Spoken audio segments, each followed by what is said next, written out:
gonna shake it. What are we doing? We're gonna make like a Frankenstein's-esque monster kind of hologram. I think we're probably gonna call it Laserboys Monster. Very creatively. Something I know what I want to do. I want to do something that's already aligned with what I'm already doing here. Something close to my, these things, these little hologram handheld consoles. So we're gonna play after that design and see where it takes us. Somewhere spooky, somewhere scary, somewhere on brand for the season. And right at the gate, I'll be honest with you, I lost a big chunk of that time-lapse sculpt. So here we are with this little monster boy. I got some teeth in there. I thought it looked pretty cool. We did a little render. We're going to be printing it in green, so I thought that'd be a good visual to see how it's going to look. Okay, I don't know what the rules is about mixing resins. Ultimately, I don't really know what the rule of thumb is, or if there's even a rule about it. I've done it. Just want to add a little bit of clear blue. Just a little bit, see where it goes. Ooh, alright. That's kind of nice. Yeah, stick. This is glue stick as a steering stick because that's where I'm at right now. So that did make it kind of monstery. Actually did a really good job. Maybe I'll add a little bit more blue. That's much better. It's more like slime, right? It's slimy. That's what I want. I'm gonna leave it like that. And we let that print. Yeah. So here we're setting up the model in the exposure zone here. We gotta set that brain in the green light, and then we'll move on to making film. So making film is pretty straightforward. We take this little photopolymer film. It's got a backing on it. What I do is I spread a little bit of water on the glass, and then I crank it. See, it's spraying right there, and then I crank it to the little manual laminator, and that way we get a clean little film. No bubbles.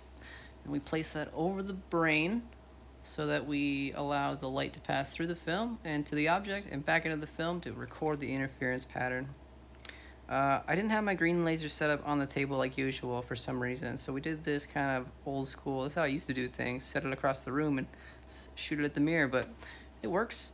We got our first brain right there, and I think that worked pretty good. We're going to use that as the master hologram to create copies of this brain. So, rinse, repeat. Let's make some more film. Throw it through the little juicer, and we got another plate. It's a little bit larger. That's just to help with keep the glass edges away from the light source. We use these white cards to mask out certain parts of the film so I could shoot 4 on a single plate. I think that was my idea. The photopolymer is pretty slick because you just gotta bleach it with white light. You don't need any chemical processing. So then what I do with this black cardstock effectively is I put the hologram photopolymer right on top of there, again with the spray of the water, and we're able to use these little Kimtech wipes. We do not scratch the film. That's important. I don't like scratches. We can easily, effectively secure the little brains to the cardstock, and then this is what we'll be putting inside of the little Laserboy frame. Back to the prints, we have our 4 little Laserboy chassis, as well as a little Milky Way galaxy that I needed for another project. The color turned out fantastic, and the transparency is perfect. These little slimy monsters are exactly what I wanted. So we gotta put them in a little alcohol wash here. We gotta wash the resin off of these prints before we cure them. Anybody who knows anything about resin printers knows that the next step is that we gotta slap these little models with ultraviolet photons. So we got this little Elegoo, I don't know what this thing's called, but it makes things look cool inside of it, I'll tell you that much.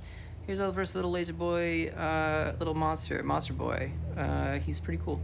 I was very happy with this.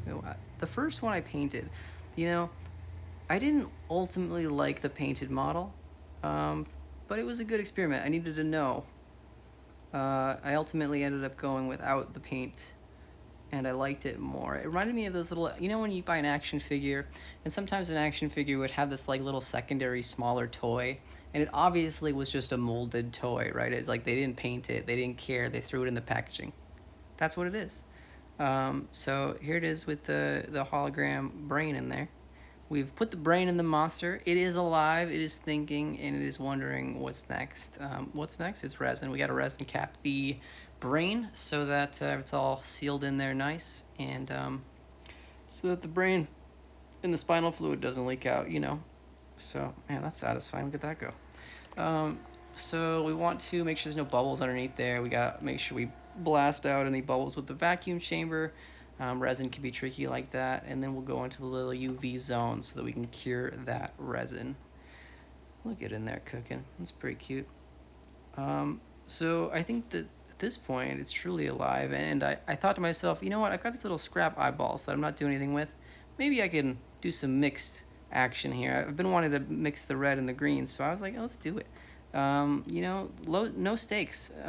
These are just experiments and for fun. So I started cutting the little pieces up and like peeling them away and stacking the photopolymer holograms to kind of make something kind of unique. And I knew I had enough to make about a dozen of these, so I figured I'd just try different shapes, right? Just they can all be unique. They can all have their own little weird red eyeball. And I thought that was really cool. So obviously we added another layer of film. We got to add another layer of resin just to make sure it's all secure and smooth. And I will do that real quick. I wanted to make it a super thin layer. Obviously I didn't expect to put more resin on top of this when I initially made the first one, so I just wanted to make sure I capped it with a little clear topper. Use a little heat gun to smooth it out. We want to make sure we get those bubbles out of there. Those are the little hair as well. Some fuzz. You can't have fuzz, you know. Fuzz is not good. In any case, really. You get the fuzz. Get the fuzz. The fuzz. Okay. All right. You're still getting it? Okay. We got it. So, yeah. So now we got to cure that. And we're basically done. I mean, check that out. We got these little three, weirdos. I think I made 9 in total, but it was a fun project. I'll probably make some more of these.